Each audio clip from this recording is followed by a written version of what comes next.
தொடர் கனமழை காரணமாக திருநெல்வேலி பண்டக சாலையில் வைக்கப்பட்டிருந்த 43 லட்சம் ரூபாய் மதிப்பிலான பொருட்கள் வெள்ளத்தில் சேதமடைந்தன. தொடர் கனமழையின் காரணமாக தாமிரபரணி ஆற்றில் வெள்ளப்பெருக்கெடுத்து ஓடியதில் வண்ணாரப்பேட்டையில் அமைந்துள்ள திருநெல்வேலி மாவட்ட நுகர்வோர் கூட்டுறவு மொத்த விற்பனை பண்டக சாலையில் வைக்கப்பட்டிருந்த பருப்பு, சர்க்கரை உள்ளிட்ட பொருட்கள் நீரில் நனைந்து சேதமடைந்தன.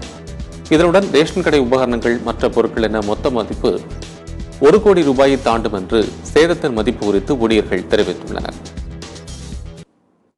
வெள்ளம் ஃபுல்லாவே நனைஞ்சிட்டானே ஃபுல்லாவே? ஆமாண்ணே, ஃபுல்லாவே நேற்று ஓகே.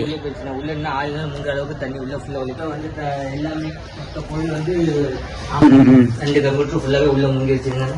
கம்ப்யூட்டர் ஆத்து பக்கத்துல இருக்கிறனால ஒரு பெரிய ஆத்து வெள்ளம் தான். ஆத்து வெள்ளம் வந்து ஃபுல்லாவே நேற்று 1/2 மணி நேரத்துல எல்லாமே கொலாஜருக்கு எல்லாமே வெள்ளத்துல தான் கொலாஜ்.